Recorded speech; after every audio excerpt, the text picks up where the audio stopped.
Hello everyone, একটা নতুন video নিয়ে চলে আসলাম। সবার কি খবর? তো হুট করে দুজনে প্ল্যান করলাম যে চলো দুজনে মিলে কোথাও থেকে ঘুরে আসি। তো যে বলা সেই কাজ। আর আমার মেয়ে তো বরাবরই মাসির জন্য পাগল, এক দৌড়ে একদম মাসির কুলে উঠে বসে আছে। এটা আমার আরেকটা ছোট বোন, ওর নাম প্রিয়াম, আমার নাম প্রিয়া। তো ধানমন্ডির আপার প্লাজায় আমার আগেও আসা হয়েছে, কিন্তু কখনো তৃতীয় আর চতুর্থ তলা যাওয়া হয় নাই। তো প্রিয়াম বললো যে দিদি চলো তোমাকে জয়িতা ফাউন্ডেশন থেকে ঘোরায় নিয়ে আসি। তো লিফটে কল দিয়ে আমরা এখানে একটা জুতা দোকান আসছিলাম, আবার দৌড় পেরে চলে গেলাম যে লিফট চলে যাবে। আর আমার মেয়ে তো তার মাসিকে পেয়ে আমাকে ভুলেই গেছে, সারাক্ষণ মাসি মাসি করতেছে আর মাসির কুলে থেকে নামতেছি না। যাই হোক একটু আরাম পাইছিলাম আর কি। ফার্স্টে আমরা তৃতীয় তলায় আসছি, আর ভিতরে গিয়ে দেখি এত সুন্দর একটা পরিবেশ, আসলে মন ভালো করার একদম একটা উত্তম জায়গা। মানে একদম পয়লা বৈশাখ আর বাঙালি বাঙালি একটা ভাইবস দিবে। ভিতরে গিয়ে তো আমি তো অবাক, এত সুন্দর সুন্দর জিনিস আমি জীবনও দেখি নাই। মানে বেশিরভাগ মাটির জিনিস, তারপর বেত, তারপর বাঁশ, এই ধরনের জিনিস দিয়ে মানে পুরা টুক সাজানো, এত সুন্দর। এখানে দেখলাম কি সব নারীরা কাজ করতেছে, আমি তো জানতাম না। পরে প্রিয়ামকে জিজ্ঞেস করলাম, পরে বলতেছে যে যারা গরিব আর কি, এটা সরকারি ভাবে আর কি নির্ধারিত, যারা গরিব অসহায় তারা যেন কাজ করে খেতে পারে, এর জন্য একটা উদ্যোগ নেওয়া আর কি সরকারি ভাবে। তো এখানে আমি আবারও যাব।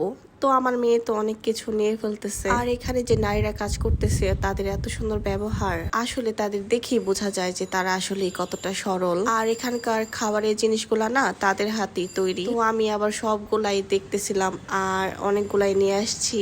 ওদের মোয়াটা না অনেক মজা, অনেক ক্রিস্পি, মানে কি খেলেই বোঝা যায় আসলে কতটা ফ্রেশ। যাই হোক সবকিছু এখন টুকটাক নিলাম, এত কিছু নেই নাই। ও এই বাদামটার কথা তো ভুলেই গেছি, গেলেই তোমাকে এরকম একটা বাদাম খাইতে দিবে আর টেস্ট করতে দিবে যে খেয়ে নিয়ে যাও যে এত মজা। মানে এটা যে খাবে সেই হয়তোবা এক বক্স নিয়ে আসবে, অনেক মজা। অনেকদিন পর 4 মিনিটের ভিডিও নিয়ে আসলাম, মানে সবকিছু এত সুন্দর তাই ভিডিওটা বড় হয়ে গেছে। আসলে কোন সাইড রাইখা কোন সাইড ভিডিও করবো এটাই ভাবছিলাম, তাই বললাম যাক আজকের ভিডিওটা একটু বড় হোক, সমস্যা নাই, এটাই দিব তোমাদের সাথে শেয়ার করব।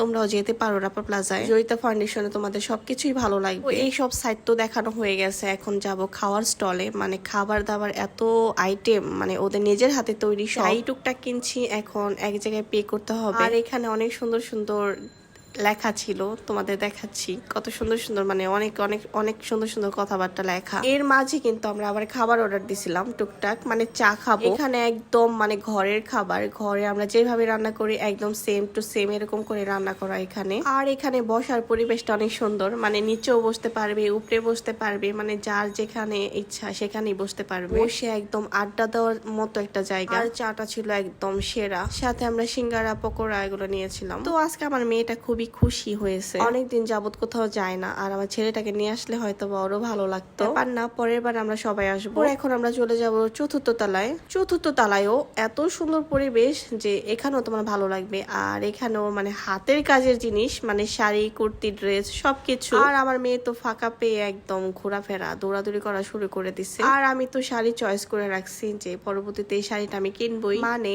এখানে যে যাবে একটা না একটা কিছু কিনে নিয়ে আসতেই হবে। অনেক সুন্দর সুন্দর জিনিস, মানে কাপড়গুলা যে এত সুন্দর, একদম হাতের তৈরি। এই যে শাড়িটা একদম হাতের কাজে। এই ব্লগে সবকিছু তোমাদের দেখাচ্ছি যেন তোমরাও যেতে পারো।